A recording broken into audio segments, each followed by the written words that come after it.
everybody, it's Carrie with Seed to Spoon. So the other day, whenever I had posted on Facebook about our seedlings that we have, I got a great question about mold on seedlings. So this person has been struggling with having some mold issues, and I will say you are not alone. We have had this issue a lot before. Luckily, we don't have it going on right now, so I don't have any pictures or videos I can show you unless I can find some from before. I will look and see if I can find some from a couple years ago when we really struggled with this. But I wanted to talk more about that because I feel like that is something that we hear a lot of, something that a lot of people struggle with. So I wanted to talk first of all about how to go about preventing it, and then once you have it, how to go about treating it as well. One of the biggest things I can say is prevention is key here. It is so important to try and prevent mold issues from happening. So doing everything you can in the beginning of your season to lessen your risks of having mold on your seedlings, the better your plants are going to do and the less stress you are going to have and the more likely you're going to succeed as well.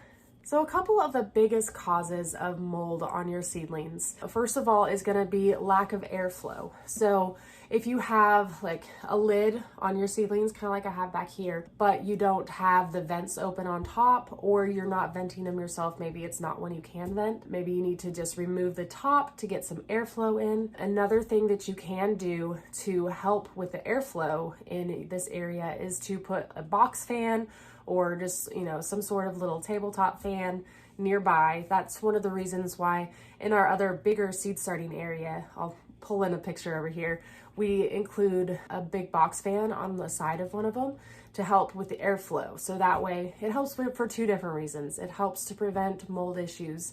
And it also, once your plants get bigger, it helps to transition them a little bit and get them kind of used to windy days. Another common cause can be water, like overwatering. So especially if you don't have a tray that you can water from below. So if you see like back here in this biodome that we have, there's a little section down here where we can water from down below, and it's a sub-irrigated, so it pulls it from the bottom and it gives the seedlings water from below. So that way we don't have to water from the top. So a big common cause of mold is having a lot of water, too much water, mainly from the top. So if you do have mold issues, I would recommend trying to let them dry out a little bit, not too much, but the top especially, not to let it sit there soggy, and try to water from below if possible. Overcrowding of little baby plants can also cause issues with mold. So keeping your plants thinned out to just having one main little plant in each area, that's the best way to go about it. So that way you don't have overcrowding of your plants and then they're fighting also for nutrients and water. So it's just best to make sure that you have each plant have their own dedicated area and you're not being overcrowded. Another big cause of this, which is probably where we went wrong whenever we were doing this a couple years ago when we were fighting with our mold issues, was having our trays very, very clean. So whenever you reuse trays or starting pots, things like that from the year before, you want to make sure that you go through and you have those trays very, very clean. So mixing them, putting them into like a bleach mixture and just washing them really good before you use them for the season is really important. Another thing in the same, general idea too, is if you are reusing your soil mix, your seed starting soil mix, make sure that it doesn't have any germs in it as well, or you didn't have mold issues from the year before. And if you want to make sure that it is safe, you will run it through the oven actually and bake it, which actually makes sure that it is safe for you to use and doesn't have any contaminants from the year before. So those are really the best ways that you can go about preventing any mold growth on your seedlings.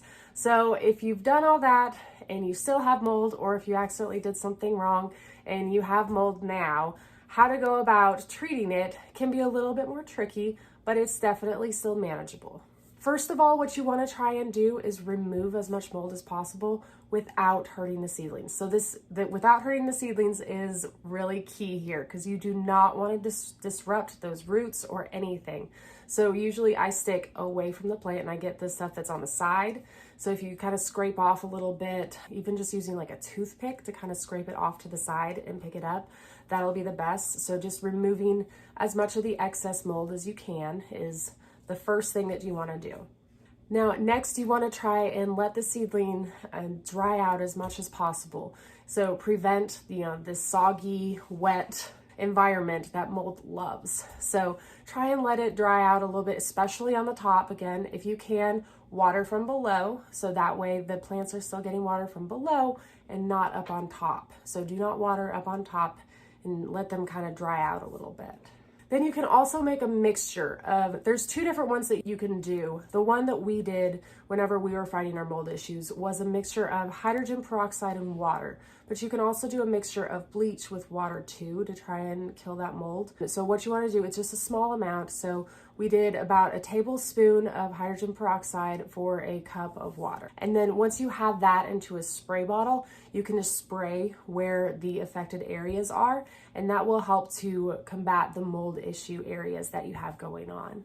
And then honestly, as soon as you can get them outdoors, the better that they are going to do. So once you can get them outside in the sun, and they will start to naturally dry out too from the sun and the air and the wind, they'll do a lot better that way. So hopefully some of this video will help you, and hopefully you'll be able to save those seedlings and get them outside and doing well for you.